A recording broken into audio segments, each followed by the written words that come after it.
Bismillahirrahmanirrahim. Assalamualaikum warahmatullahi wabarakatuh. Waalaikumsalam warahmatullahi wabarakatuh. Ya, alhamdulillah jumpa lagi dengan saya Sadli Ali di podcast Paleko, Pusat Layanan Edukasi Keagamaan Berbasis Online, Kantor Urusan Agama Kecamatan Luyo. Oke, pada video kali ini telah hadir narasumber kita. Beliau adalah Bapak Ustaz Nasir Lesei SAG. Assalamualaikum Ustaz. Waalaikumsalam warahmatullahi wabarakatuh. Gimana kabarnya Ustaz hari ini? Alhamdulillah baik. Oke, baik.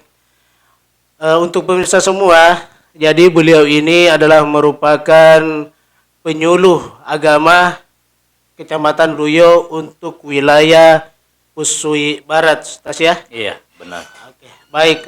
Jadi kita akan bincang-bincang dengan beliau ini seputar dengan penyuluh dan kebiasaan-kebiasaan beliau. Oke, Ustaz ya. Sebelumnya saya ingin bertanya dulu, untuk menjadi penyuluh di Kecamatan Luyo ini sudah berapa lama, Ustaz? Sejak kapan masuk? Kalau saya masuk jadi penyuluh ini sudah masuk di periode kedua ya. Iya, karena di tahun 2017 awalnya. Awalnya. Iya. Oke, sampai sekarang Ustaz ya. Iya, alhamdulillah sampai sekarang. Oke, mudah-mudahan bisa lulus P3K ya. Sama Ya, saya juga. Amin. Insyaallah. Insyaallah. Oke, Ustaz. Ini saya ingin mau mengetahui lebih dalam. Ini kan beliau ini kan sudah tidak diragukan lagi mengenai tentang kepenyuluhannya, seperti memberikan pengajian, majelis-majelis ta'lim yang ada di wilayahnya.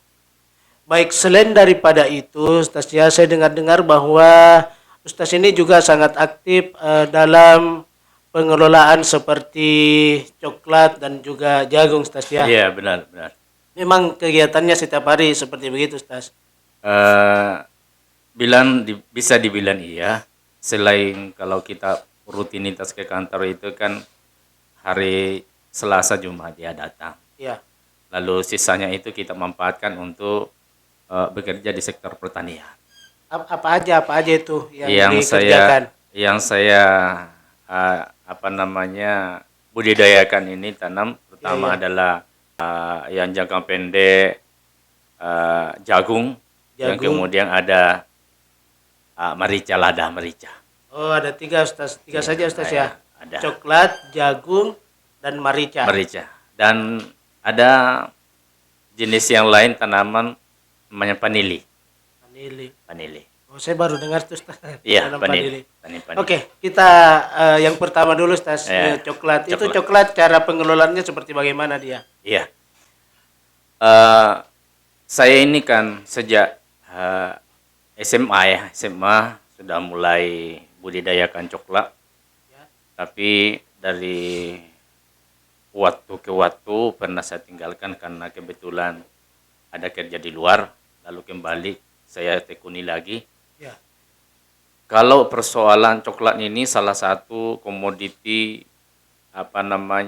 ekspor yang pertanian yang diunggulkan dan memang menjanjikan kalau memang dikelola secara profesional baik. Dan saya melihat bahwa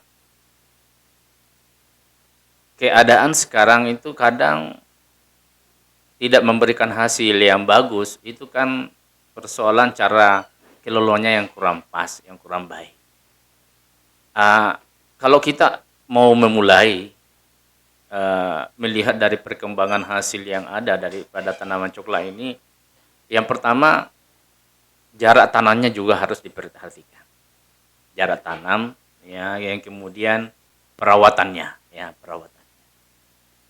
Dan sekarang kalau kita mau memulai hari ini, jarak tanam yang paling ideal itu adalah antara 4 dan 4,5. Kenapa? Karena kalau usia produktif, itu tidak terlalu banyak membuang energi. Karena kalau terlalu berdempetan, banyak tenaga, ya kemudian tidak memberikan hasil yang bagus. Kenapa alasannya harus jarak tanam itu baiknya agak dilonggarkan jaran? Yang pertama, kalau tanaman coklat itu sering di pruning, ya pasti dilukai, pasti sakit. Dan kalau sakit pasti harus diobati. Ketidakberimbangan antara sering di pruning dengan ya, pemupukan ya sebagai makanan dari tanaman itu, maka hasilnya tidak akan bagus. Ya, Tapi kalau jarang, tanaman jarang itu jarang di pruning dan hasilnya akan bagus. Dan ini sudah terbukti, saya coba lakukan ini, ternyata saya bandingkan dengan satu kebun yang ini ada pembanding ya. iya. Dengan kebun yang lainnya ternyata luar biasa. Kenapa menjadi saya semangat untuk melakukan kiat-kiat seperti ini? Karena terus terang sebagai penyuluh, moto daripada Kementerian Agama itu di samping bagaimana meningkatkan keimanan ketakwaan, juga bagaimana meningkatkan kesejahteraan itu. Jadi dua-duanya ini harus bisa berjalan, ya berdampingan. Luar biasa ya. Kalau panennya sendiri, Ustaz, untuk coklat ini kan berkepanjangan, artinya terus menerus ya, tidak ada istilah berhentinya dulu. Itu setiap kapan itu baru diambil lagi coklatnya? Oh iya, kalau panen raya coklat itu musiman itu biasanya ideal normalnya itu sekali memang setahun, sekali setahun. Tapi kalau pemeliharaannya bagus, itu bisa 2 kali, bahkan tidak pernah putus, Ada terus sekalipun tidak sama pada saat panen-panen raya. Seperti ini bulan 10 ini ke depan, ini sudah mulai panen raya lagi dari seharusnya bulan 4-5 itu, tapi bergeser karena pengaruh cuaca. Itu Ustaz, kalau dalam sekali setahun itu bisa menghasilkan sampai berapa kilo itu coklatnya? Kalau di kebun sendiri ya, di kebun Iya, sendiri. kalau kebun yang pohonnya di atas 500, Iya. itu bisa sampai 1 kali petik itu bisa sampai 1 ton. 1 ton. Iya, 1 ton. Ya, jadi artinya perbandingannya kalau betul-betul dipelihara. Luar biasa Ya, ya. 1 ton. Bisa 1 kali petik itu. Bisa 1 ton. Nah, kita di masa panen raya itu kan biasa dipetik dan habis itu sampai 5 kali. Iya. Sampai 5 kali. Berarti Sampai 5 kali ya. Iya, baru setiap 20 hari. Iya. Luar biasa ya. Oke, itu untuk coklat, Tas ya. Coklat.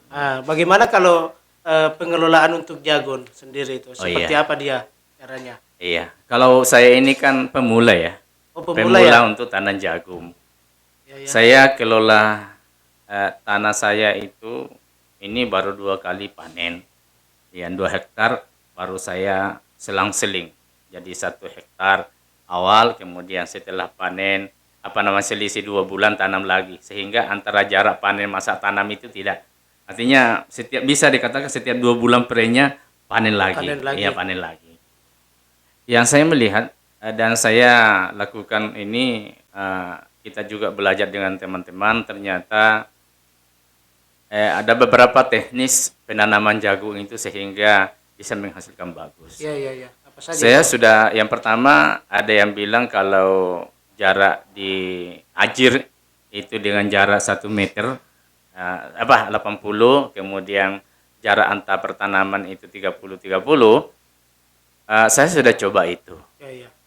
Kalau jarak antara 30 itu dengan jarak legowonya itu 70, kalau 1-2 itu memang bagus.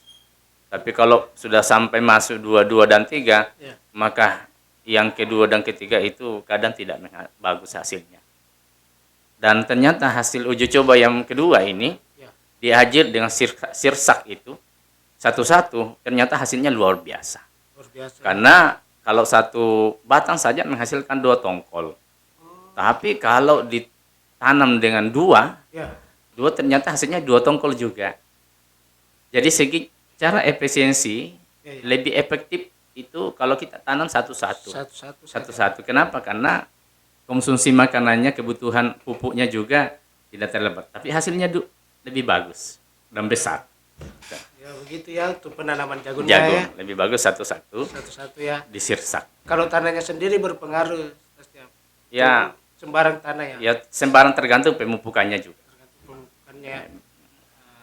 Intinya kalau untuk jagung itu dua bulan Iya, panen, iya, panen nanam lagi. Iya, artinya jagung sekarang ini yang jenis-jenis hibrida itu kan 4 bulan ya, 4 bulan. Tapi kalau kita mau siasati supaya tidak panen jaraknya terlalu lama, nah, kalau ada 2 lokasi dibagi 2, biar ini bulan pertama tanam, berarti masa 4 bulan ke depan panen. Jadi 1-2 bulan setelah masa tanam ini kita tanam lagi lokasi yang kedua, biar Begitu iya ya. betul. Oh iya. Kalau yang itu tadi apa? Yang ada Lada. Lada. Iya. Lada juga sebenarnya tanaman menjanjikan. Yang pertama, kelebihannya lada itu atau merica ini bisa lebih mempererat hubungan keluarga, silaturahmi, karena sama dengan kopi bisa diberikan sama keluarga yang datang. Ya bukan hanya sekedar untuk komersil dijual, tidak, tapi bisa dikasih sama keluarga yang datang dari jauh sebagai oleh-oleh untuk pulang. Hanya saja saya melihat bahwa merica ini ada penyakitnya yang mesti harus ada penanganan khusus, namanya fusarium. Artinya merica ini kan fluktuatif juga harganya. Ya kadang 50 bisa sampai 100 200. Jadi merica ini kalau betul-betul ditangani itu salah satu juga komoditi yang sangat menjanjikan. Merica ya. Merica. Sudah pernah panen Iya. mericanya? Saya pernah panen, bahkan teman-teman di kantor ini melihat kebun saya bisa sampai 30 karung. Wah, Iya, biasa 30 karung. Iya. 30 Itu karung. setiap berapa kali? Satu kali 1 tahun. Satu kali 1 tahun. Baru merica itu tidak pernah berhenti, hanya ada panen rayanya memang. Tapi hari ini menurun karena itu banyak yang terserang jamur. Iya. Dan memang merica itu ya merupakan kebutuhan Iya, kebutuhan pokok karena rempah-rempah. Rempah-rempah betul sekali. Oke, ya luar biasa sekali ya pemirsa semua, bincang-bincang kita. Beliau ini sudah memberikan edukasinya bagaimana cara menanam coklat yang baik, jagung dan juga merica. Tadi sudah dijelaskan oleh beliau. Jadi nanti kalau ada yang ingin belajar menanam seperti jagung, coklat dan merica, bisa langsung hubungi beliau ya, insya Allah, atau bisa kerjasama lah dengan beliau. Mudah-mudahan yang kita kerjakan itu atau memulai proses ini mudah-mudahan bisa mendapatkan hasil yang baik sesuai dengan yang disampaikan dengan beliau. Insya Allah. Oke, terima kasih Ustaz waktunya pada kesempatan ini. Sama-sama. Insya Allah kita akan bincang-bincang lagi dengan tema yang berbeda tentunya ya. Iya, Ustaz, insya Allah. Oke, baik, saya Sadli Ali mohon undur pamit. Billahi taufiq wal hidayah. Wassalamualaikum warahmatullahi wabarakatuh.